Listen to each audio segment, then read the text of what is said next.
Welcome to my podcast, You're More. I'm your host, Amy, and I'm excited to be with you.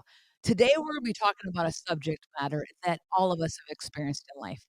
It's kryptonite to your success if you don't learn to deal with it. It's kryptonite to your success if you cannot develop a muscle to overcome it. And so I've got a few strategies to overcoming the number one pitfall as to why we don't move forward and do more and pursue more in our life. Guess what it is? Many of you are probably guessing right now. Here's what it is. It's rejection. Rejection is kryptonite to your future and your success, depending on how you respond to it.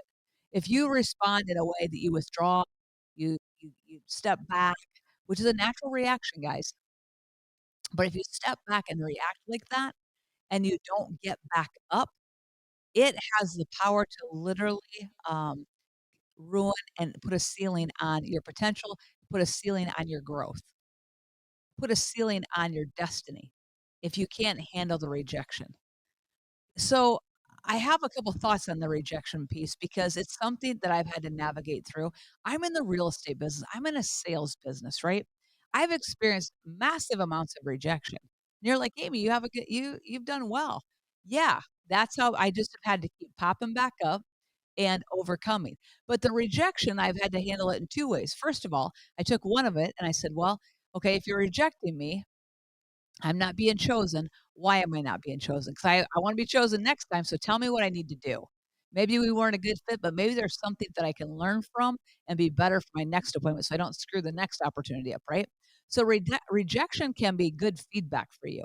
But I want to talk to you about something about flipping the narrative of rejection because there's certain things when if you're not in sales, if you're not in a situation, but maybe you've been in a business and there's a big promotion that comes available and you keep getting passed over. Maybe there's an opportunity and you're like, "Pick me, pick me, pick me." And it's almost like you're invisible. Here's the reality of it, guys. If you can look at rejection as we've been looking at every other obstacle in the pattern of success, you have to flip the narrative. But this is something I was listening to that Jamie Lima. She just sold her makeup brand to like L'Oreal, right? And she was talking about she has a new book out called Worthy, and she was talking about the tremendous amount of rejection she went through and how she flipped the narrative on things. And this is what she said. And I thought this was so powerful, and I thought this could be so helpful to you guys. It was helpful to me. And this is how she said, she goes, I wasn't rejected. God hid my value from them because they were not part of my destiny. I'm going to say that again. Someone needs to really hear that. I wasn't rejected. God hid my value from them because they weren't part of my destiny. Huh. Who thinks that feels good? Think about all the opportunities, especially if you're listening to that podcast, you're a person that likes to achieve. You like to move forward. You like to get promoted. You like to make advancement. You like to be impactful, right? But all of you have times when you've been overlooked, where the opportunity has just been passed on. You could be standing there doing all the work, all the heavy lifting. You're there every day. You're showing up before everybody else is. You're staying later than everybody else, yet you're seemingly overlooked. I have good news for you. Take heart. Your value was hidden from them. You weren't rejected. Your value was hid from them because they're not part of your destiny. Interesting, isn't it? I believe that the rejection piece is all part of the process. Every level has a new devil, and there's a process to getting to the next level. And oftentimes it comes with someone who had the ability and the opportunity to promote you, not.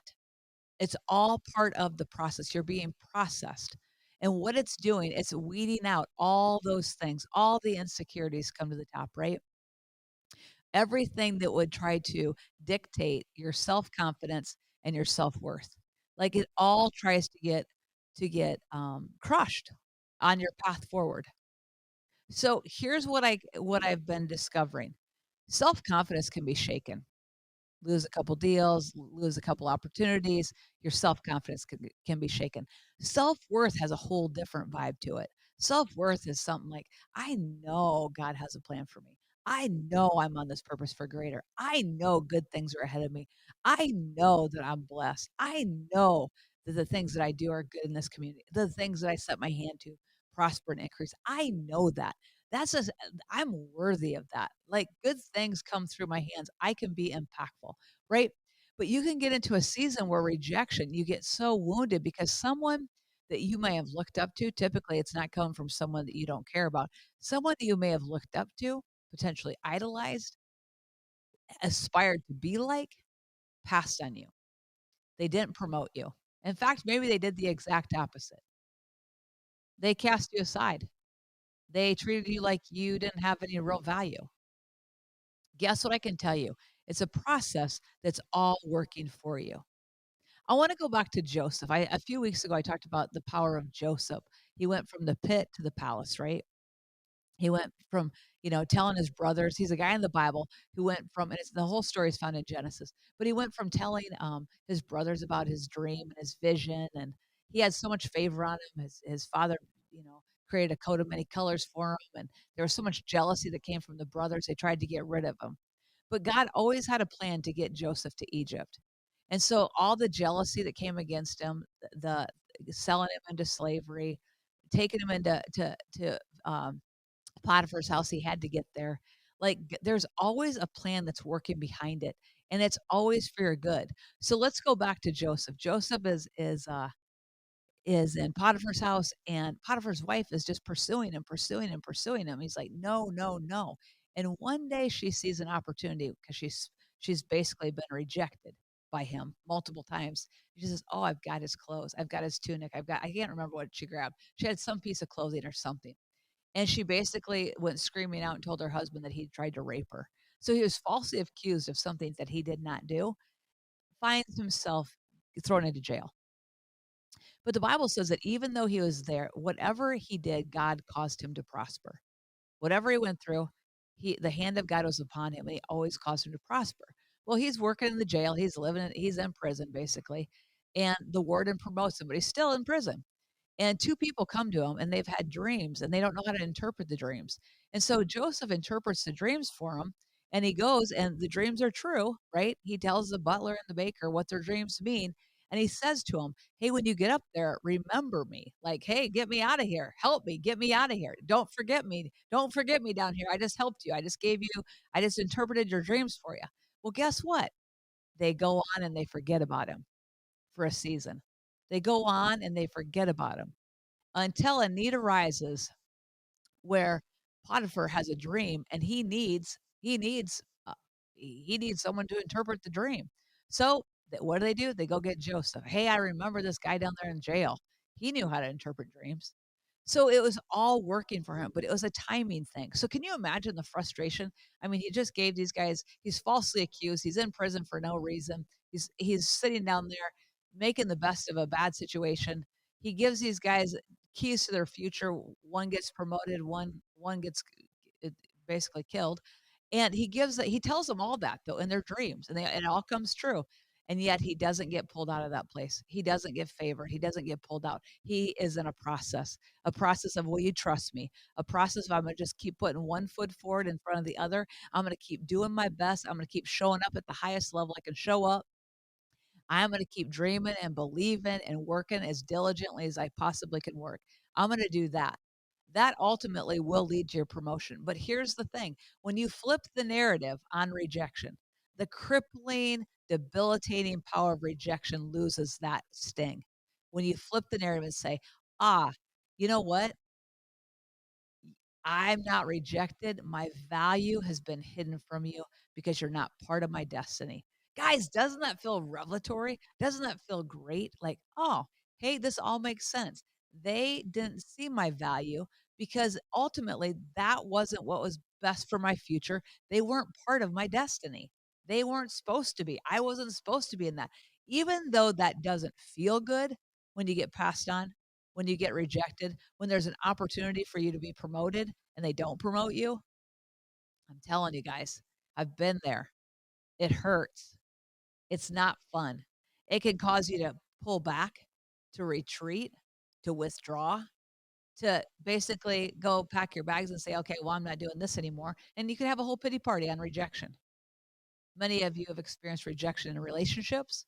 You've experienced rejection in your career path where you just weren't picked on. You're just not chosen, where you've been passed on multiple times over things. And you can interpret that. Yeah, I'm just rejected. I'm not good enough. I'm not good enough. Guys, here's the thing. I think you should go back to it. What's your automatic statement? Like if I get rejected, my automatic statement has been this: "Oh, I suck." That has been I mean, that's without thought. I had to think about what I think about when I feel rejected, and that's the immediate thought. And I've had to go back and do some work, and I'm not free and clear of this because I think it's a lifetime of work.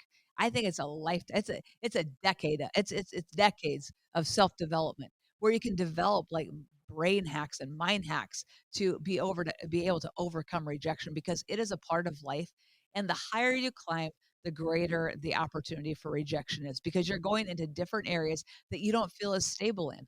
You don't have this as sure a footing necessarily. So the higher you climb, the more risk you take, the more out there you get on a limb with your dreams and desires, the more it's going to get shot down, the more vulnerable you are to rejection. But I just have to tell you, rejection is part of the process in life. It's part of the qualifying is to be able to navigate through rejection and to be able to overcome it and keep going. Guys, it's almost like a badge of honor. And it's not that you want to walk around and get rejected because I'd much rather be approved of and liked and promoted all day long. But I'm telling you, it's a process that works for you. And if you go look back on it one day and say, man, it was actually for my safety, it was actually for my good. Wow, God, you spared me. I would have hate to have been in that situation. Wow, God, you spared me. So many things I can go back and look in my life where I felt like I was not given an opportunity. Man, why didn't I get that opportunity? Why'd they choose somebody else? I work 10 times harder than those people do. I've had those things so many times. Why didn't I get that opportunity? Why didn't I get to go on that trip? Why didn't I get promoted here? Why? Some of you have had relationships. Why did my husband leave me? Why did my spouse leave me? Why did my wife leave me? Why?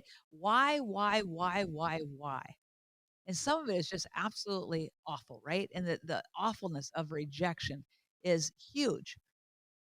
It's paralyzing. But if you can get to a point of flipping the narrative is, this is all working for me. My best days are ahead of me. I have no idea why I've had to walk through this. But every person I know that's accomplished so many great things, that's had great relationships, great marriages. Guys, half the people I know that have fantastic marriages, it's their second and they learned from the failure of their first, right? And they chose a different spouse, a different personality type, and they enjoyed their second half of their life with their spouse at a whole different level than they did with their first.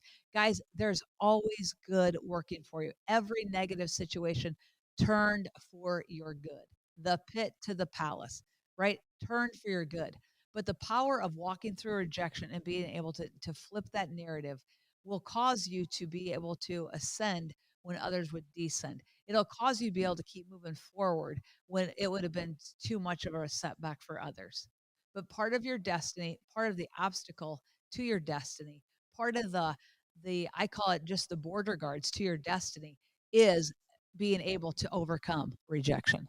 So think of rejection sometimes as a signpost. You're only getting closer to your next. I'm in sales. So for me, I'm like, well, I know how many numbers, I know how many contacts I have to make on average to actually get a yes. I'll have to get so many no's, but I have to have, 15 contacts for a yes, right? So guys, everything in life is a contact sport. The more contact you make, the more you increase your odds of success. So everything in life is like that. Success is all how many more contacts do I have to make? How many more calls do I have to make if you're in business? How many more plans do I have to put forward?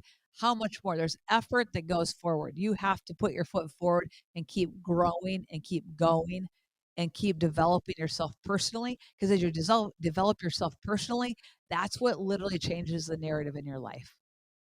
So I just want to give you again, I just want to rehearse for you just a couple keys to overcome rejection, and then we're going to call it a wrap. So, first of all, on rejection, just know it's necessary for your future. You had to go through it. It's part of the building process. It's part of creating a sure foundation. You know who you are. You're not easily rocked. You're strong in your identity, right? So it's a part of the process. So just know that. And then number two, your value was hid from that person because they weren't part of your destiny. Doesn't that take the pressure off? Think on that.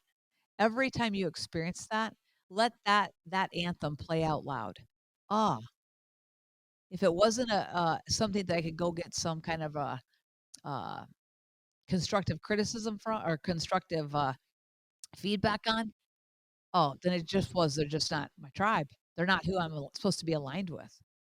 And when we can find that out and identify that, we can move forward. And the sting of rejection, although it's always a sting, boy, the time frame of it, it just gets shorter and shorter and shorter. There's the number 3 thing is you gotta be able to pop back. So, to me, the way I've been able to pop back is I go back and I rehearse my victories. I rehearse the successes I have had. I rehearse the times where I have overcome. I have been sought out. I have been I have been put in a position of responsibility. I have been given opportunity. I have been given promotion. Ah, I go back and I look at that kind of stuff. So, that's what I'd tell you. Number 1, it's part of it. Just identify that it's part of it and you're on the right path. I call it an indicator light. Yep. I'm just getting closer to the fulfillment of all that I'm looking for. Number 2, God hid them for my destiny. Number 3, I just have to rehearse my victories so I can get my pop back. You got to have the pop back factor. Rehearse your victories, flip the narrative, and you will overcome rejection too. Don't fall into the trap and stay there. The Bible says the righteous they go into trouble, but they always come out. So you might fall in the ditch, you might fall in the sand trap, you might fall down for a minute. You might be a day or two in your rejection. Pop back up, flip the narrative. If it was supposed to be part of your destiny, it would have been. It's a safeguard for you. So, as you're walking this Azure more life and you're continuing on to pursue and to do, you're going to experience it. And it's all part of it. Know it's a normal thing to happen. And know this, you are more. You are fabulous as you are, but you are created for greatness and you are more. So keep going and don't quit. If you've enjoyed this podcast, give it a like, give it a share, give it a 5-star review. I'd love a written review. If you could do that for me, that would be awesome. Every week, we're going to be coming to you with more inspiring content. I'm going to have some great guests upcoming here that you're not going to want to miss. So, thank you so much for listening. And remember again, you are